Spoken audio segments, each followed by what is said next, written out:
সঠিক পথে ফিরিয়ে দাও মা। শুধু সোনাদাকে নয় সোনাদি, মায়ের কাছে প্রার্থনা করো যাতে উনি তোমাকেও সঠিক পথ দেখান। না মানে এতদিন ধরে সোনাদা যে মাথা খারাপের অভিনয়টা করছিলেন, খুব স্পষ্ট না যে সোনাদার হয় কাজগুলো তুমি করে দিচ্ছিলে? না, হ্যাঁ, বিশ্বাস করো আমি কিচ্ছু জানতাম না। তোমার সোনাদা কিভাবে কি করে কোথায় যায় আমি কিচ্ছু জানতাম না। এমনকি রাগাবো, তোমার সোনাদার যে মাথাটা খারাপ হয়নি সেই কথাও আমি জানতাম না। তোমাদেরকে আমি এমন একটা খবর দিতে এসেছি না, তোমাদের সবার মাথা খারাপ হয়ে যাবে। এই বোন তালুই মশাই, খবর কি সব ঠিকঠাক তো? কিছু হয়েছে নাকি গো? আরে না না রাঙা বৌদি, তুমি জানো আমি সিএ পরীক্ষায় পাশ করে গেছি। আরে বাবা বাবা বাবা, তো দারুণ খবর। তা বলে মিষ্টিটা কি খুকুর শ্বশুর মশাই খাওয়াচ্ছে নাকি? समधी जी मैं आ गया मिष्टी लेके। ये लीजिए। আরে দূর, এ বেসন কা লাড্ডু আবার মিষ্টি নাকি? মিষ্টি হলো রসে চোবানো চুপচুপে রসগোল্লা। আহা, মুখে দেবেন সুট করে পেটে ঢুকে যাবে। আরে বেসন দিয়ে তো তেলে ভাজা ভাজা হয়, আর চপ পেঁয়াজি ভুলুরি এইসব। তাই না? আপনার রসগোল্লা খেয়েছে তাই দুবার সিএতে ফেল করেছে। এর বুদ্ধি ভ্রষ্ট হয়ে গেছিল। আমাদের বাড়িতে আসলো, মারওয়াড়ি খাওয়া খেলো, বুদ্ধি খুলে গেল, সিএ পাস করে গেল।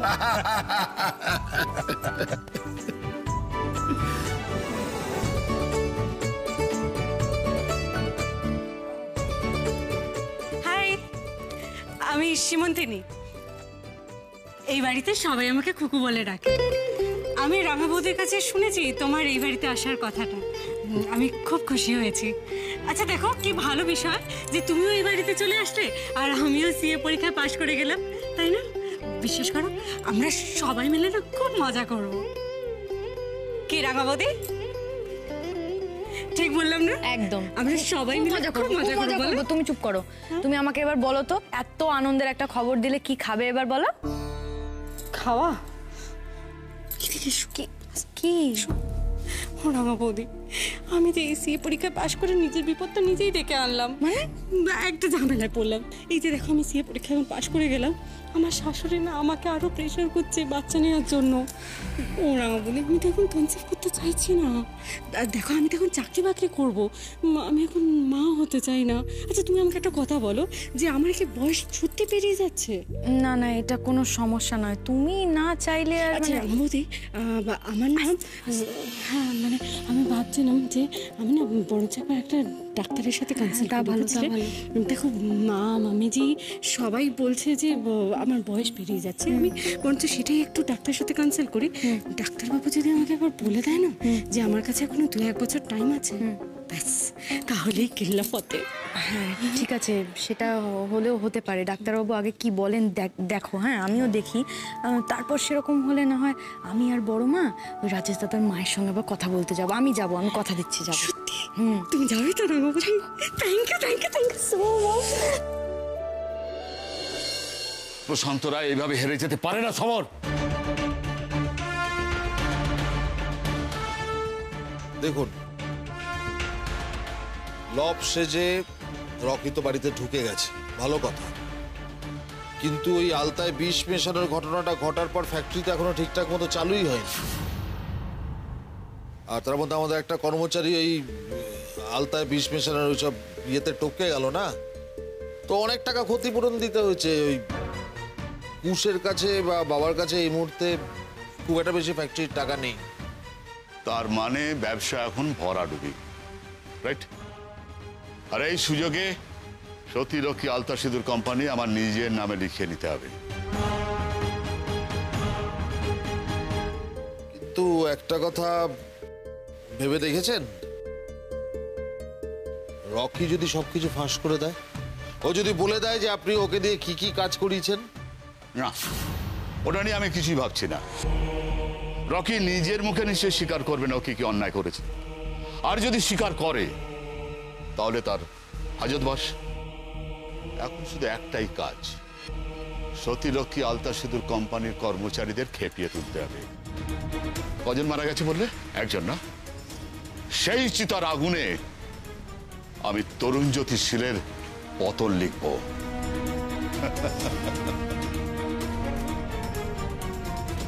আসবো ম্যাডাম? আসুন।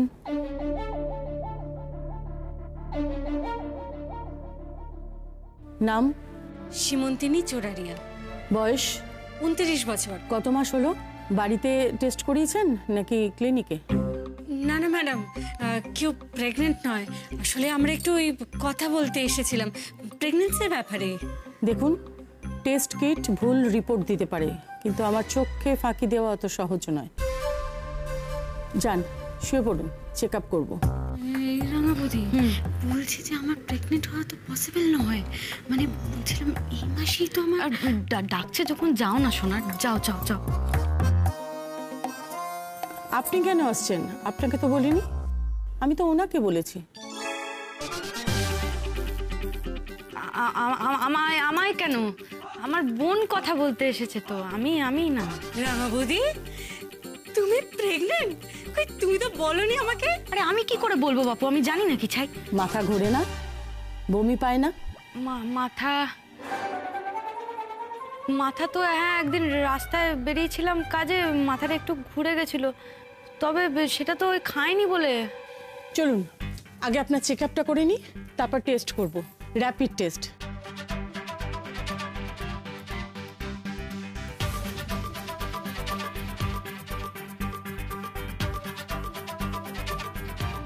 দেখে নিন, যা বলেছিলাম মিলিয়ে নিন।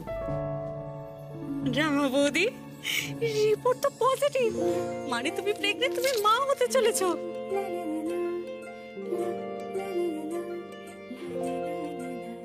দেখুন বড়বাবু, আমাদের প্রাপ্য টাকা আজই দিতে হবে, আর যদি না দেন তাহলে আমরা ফ্যাক্টরির কোনো কাজে হাত দেবো না। আমাদের হাতের এই ছোঁয়াচে অসুখ সারবে কিনা, আমরা কোনোদিন কাজকর্ম করতে পারবো কিনা তাও জানি না। ফ্যাক্টরি থেকে যে টাকা দেওয়ার কথা হয়েছিল সেই টাকাও পাচ্ছি না। এবার কি বউ বাচ্চা নিয়ে পথে বেরোতে হবে নাকি? না না, এমন কথা বলো না তোমরা। আমি যখন কথা দিয়েছি সবাই সবার প্রাপ্য টাকা পাবে। আমাকে একটু সময় দাও। বড়বাবু, আমাদের ক্ষমা করবেন, আমরা আর সময় দিতে পারবো না।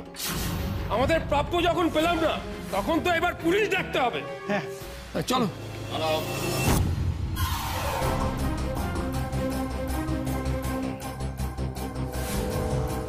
ওদের প্রাপ্য টাকা আমি মিটিয়ে দিতে পারি মিস্টার তরুণজ্যোতি শীল, তবে তার আগে এই সতীলক্ষ্মী আদ্যা সিঁদুর ফ্যাক্টরিটা আমার নামে লিখে দিতে হবে। হ্যাঁ হ্যাঁ, আমাদের প্রাপ্য টাকা চাই। ফ্যাক্টরিটা ওনার নামে লিখে দিন। লিখে দিন ওনার নামে। কি বলছো তোমরা এসব? আমার বাপ ঠাকুরদার তৈরি করা ফ্যাক্টরি কটা টাকার জন্য বিলিয়ে দেবো? না না, বেকার গর্জন করে কোনো লাভ নেই, কেউ শুনতে চায় না আপনার কথা। দেরি না করে এই কাগজটাতে সই করে দিন। সতীলক্ষ্মী আলতা সিঁদুর প্রশান্ত রায়ের হয়ে গেলেই আপনার হাতে টাকা পৌঁছে যাবে। মুখের কথা কেউ শুনতে চায় না, কিন্তু লাঠির গায়ে সব একেবারে সিধা হয়ে যায়।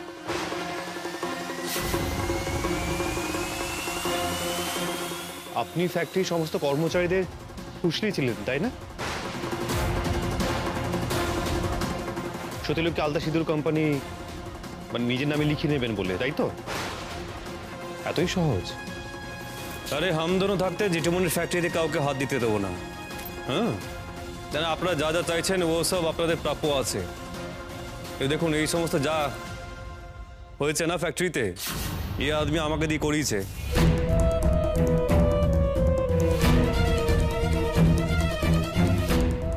মানে कुजदा अलताई बीस मिसाई नहीं? नहीं नहीं, अलता में 20 मिशानो, फैक्ट्री में आग लगानो, वो सब चीज ये प्रशांत আমাকে দিয়ে করিয়েছে।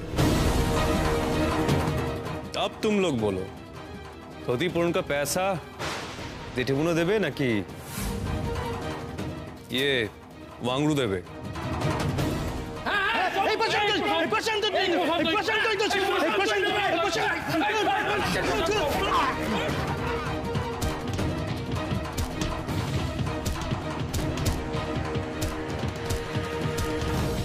না না, আমাকে মেরো না, আমাকে মেরো না। আমি সমস্ত ক্ষতিপূরণের টাকা আমি দেবো, আমি কথা দিচ্ছি। আমার মেরো না, আমার মেরো না, আমার মেরো না।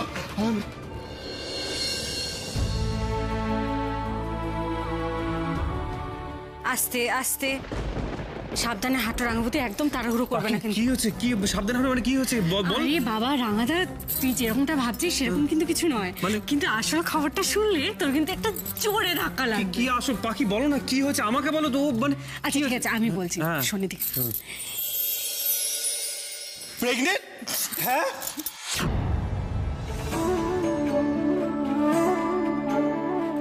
সত্যি? কি বলছো কি তুমি? সত্যি সত্যি? না না, এখন আসতে। হ্যাঁ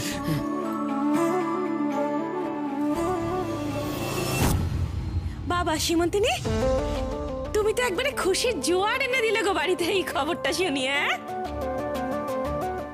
কিন্তু রাঙা ঠাকুরপো, রাঙা বউয়ের গর্ভের সন্তান তোমার নয়,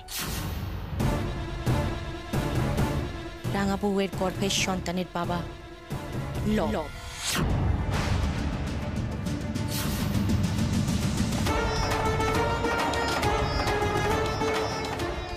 ছি ছি ছি ছি ছি সোনাদি, এমন কথা উচ্চারণ করতে তোমার মুখে একবার বাঁধলো না? তুমি আমার গায়ে এভাবে কালি ছেটাচ্ছ কেন? তোমার মনে নেই লক্ষ্মী পূজার পরের দিন রাঙা ঠাকুরপো বাড়ি ফিরে সকালবেলা কি বলেছিল? যে আগের দিন নাকি ও বাড়ি ফেরেনি, ওকে কিডন্যাপ করা হয়েছিল। তখন তো আমরা লবের কথা জানিই না, তাই রাঙা ঠাকুরপোর কথা বিশ্বাস করতে পারিনি।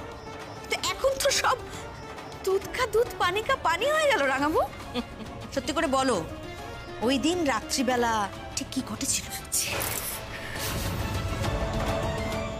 না না ফুলবৌদি, আমাকে সেদিন সত্যি কিডন্যাপ করা হয়েছিল, আমাকে কিডন্যাপ করেছিল, কিন্তু তার সাথে এটা কি সম্পর্ক? এই সমস্ত কথা কেন বলছো তুমি ওকে? দাঁড়াও দাঁড়াও দাঁড়াও, কার সঙ্গে কার কি সম্পর্ক, সেটা ভালো না খারাপ, ঠিক না ভুল, সেটা আমরা বিচার করার আগে লব তুমি বলো তো, তুমি সেদিন রাত্রে এই বাড়িতেই ছিলে তো? তাহলে তো জলের মতো সবকিছু পরিষ্কার হয়ে গেল, আমরা ধরে নিতেই পারি সেদিন যখন তুমি আর রাঙা বউ একই ঘরে ছিলে তখন রাঙা বউয়ের গর্ভের বাচ্চাটা তোমার।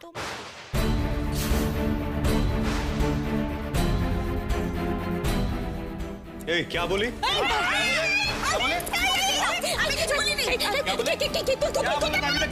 তুই কোথায় পালাচ্ছিস? পাপ করেছি একসাথে, মরতে হলে একসাথে মরবো। এই যে শুনো, এই যে মহিলা আছে না, সীতা মায়ের কাছে পবিত্র আছে। শুন লো, तुम सब लोग सुन लो।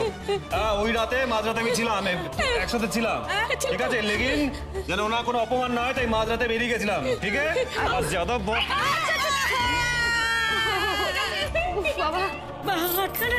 আরে ভাই বলছি ওটা নামা। ও না না না না না না নামিয়ে দাও। রাঙা ঠাকুরপো, ভাই তুই বন্ধুটা নামা রে। ये सही बोला है ये। বাবা রে, তোমাদের এই দুই বউকে চুপ করানো কিন্তু একটা ভালো অস্ত্র পাওয়া গেল। কিছু হলে মাথায় বন্দুক। এই বোন, তুমি আর সাঁকোটা নাড়িও না, আবার এক্ষুনি রেগে গেলে।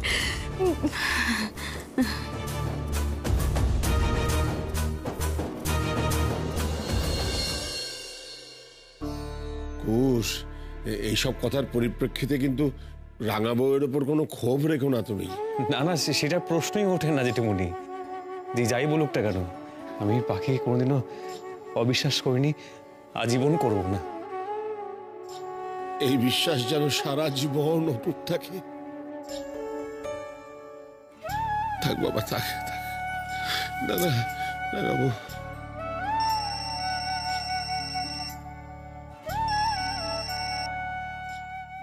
হ্যাঁ বলো। হ্যাঁ, তোমরা সুখে শান্তিতে থাকো এই কামনাই করি। আর শোনো, কারখানায় আসা বন্ধ করো না যেন। কাল থেকে সকাল সকাল কারখানায় চলে এসো। হ্যাঁ, ওই ওই প্রশান্ত তোমাদের ডান্ডায় ঠান্ডা হয়ে গেছে একেবারে। ফ্যাক্টরির প্রত্যেকের পাওনা গন্ডা মিটিয়ে দিয়েছে, সেটাই জানালো কর্মচারী। বলা তা না, ও মিঠি বাত করলে কিচ্ছু হবে না। আবার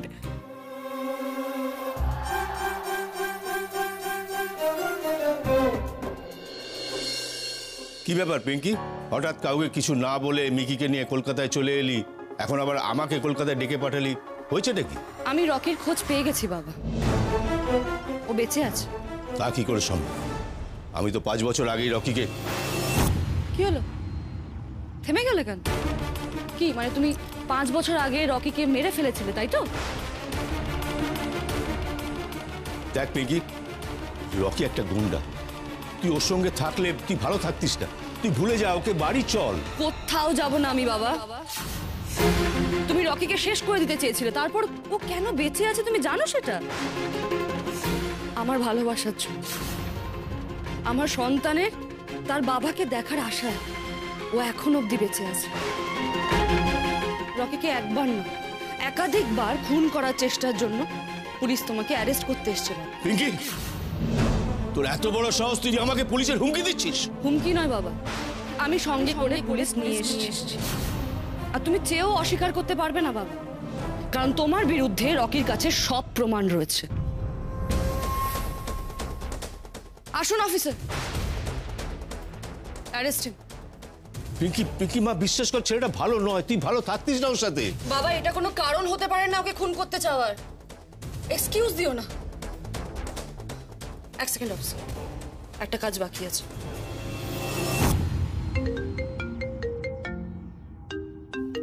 পাখি মালবিকা ফোন করছে,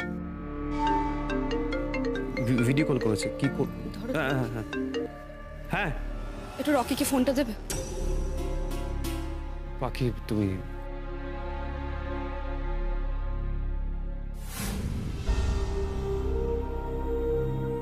রকি দেখো, আমি কথা রেখেছি, আমি নিজের হাতে আমার বাবাকে পুলিশের হাতে অ্যারেস্ট করাচ্ছি।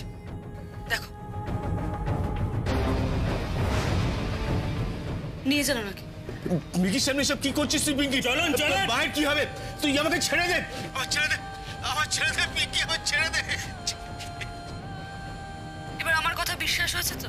আমি বাবার সাথে দল বেঁধে তোমাকে মারতে চাইনি, আমি একদম করতে চাইনি সেটা। এবার তুমি আমাকে অ্যাকসেপ্ট করবে রকি? মালবিকা, লববাবু আসলে একটু লজ্জা পাচ্ছেন, তাই চুপ করে আছেন, কিছু বলছেন না। শোনো, তুমি ফোনটা করে প্রমাণ না দেখালেও আমি একটা কথা জানতাম যে উনি তোমায় গ্রহণ করবেনই করবেন। আর হ্যাঁ শোনো, বলছি আমি কিন্তু সম্পর্কে তোমার বড় যা হই। হ্যাঁ, তুমি যদি আমার কথার অবাধ্য হও, তুমি যদি এবার মিকিকে নিয়ে শ্বশুরবাড়িতে না আসো, তাহলে কিন্তু আমি এবার একদম আচ্ছা করে টাইট দেবো, বলে দিলাম। আসছি।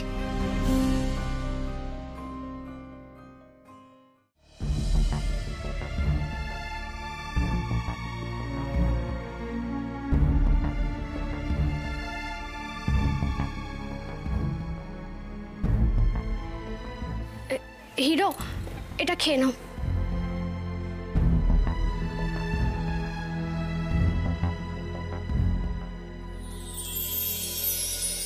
তুমি খেয়েছো কিছু?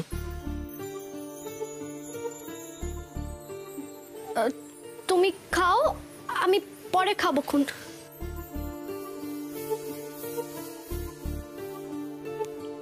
খেয়ে নাও।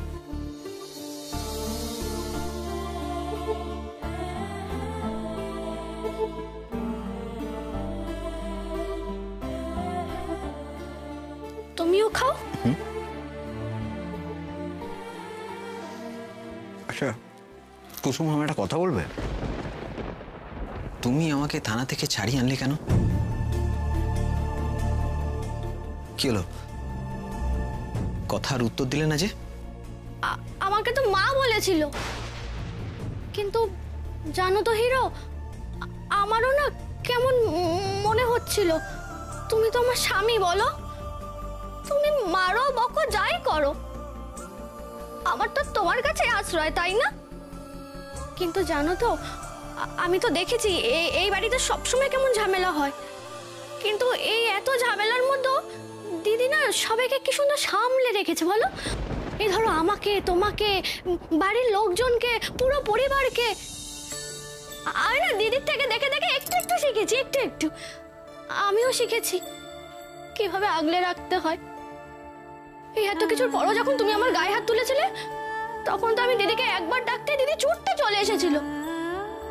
কিন্তু হিরো, দিদি যে তোমাকে ওই জেলে নিয়ে গেল, তাই তোমার দিদির ওপর খুব রাগ হয়েছে না? আমার তো মাথায় বুদ্ধি কম, কিন্তু আমার তাও মনে হয় জানো তো, দিদি না তোমাকে ভালো হওয়ার জন্য জেলে নিয়ে গেছিল। হ্যাঁ হিরো, বলছো? কুসুমনি আমাকে বুঝেছে, প্রথমবার হলেও ওরা আমায় বুঝেছে বলা মহেশ্বর।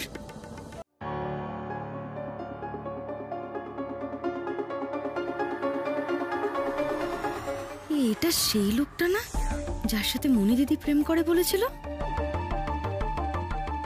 আজ আবার মনি দিদি দেখা করতে আসবে নাকি? এ তো ভারী বিপদ হলো, একেবারে পাড়ার মধ্যে এসে হাজির।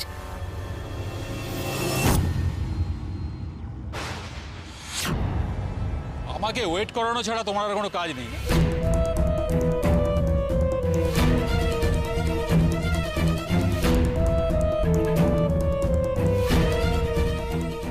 মা, একেও গয়না দিচ্ছে একদম একইভাবে। চলো না, মানে এই উইকেন্ডটা আমরা একটু মন্দারমণিতে একটু নিরিবিলিতে কাটিয়ে আসি। আমি যেতে তো পারি, কিন্তু আমার বর। কামো, তুমি আমার জন্য 2 দিন বরকে লুকিয়ে ম্যানেজ করতে পারবে না? সর্বনাশ, এ তো আবার অন্য একজন বিবাহিত মহিলা। তোমার জন্য এইটুকু রিস্ক আমি নিতেই পারি। থ্যাঙ্কস আ লট।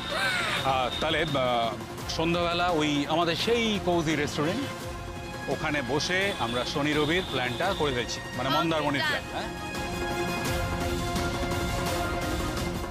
এই লোকটা তো 1 নম্বরের চিটিংবাজ। বিবাহিত মহিলাদের সঙ্গে সম্পর্ক তৈরি করাই এর কাজ নাকি? মনি দিদি টেরও পায়নি ভোলা মহেশ্বর। এই বিপদ থেকে যে মনি দিদিকে বের করে আনতেই হবে। আচ্ছা, ওই খাওয়ার জায়গায় গিয়ে সব প্ল্যান করবে বললো না লোকটা? মনি দিদিকে এইখানে নিয়ে গিয়ে বজ্জাত লোকটার মুখোশ খুলে দিতে হবে।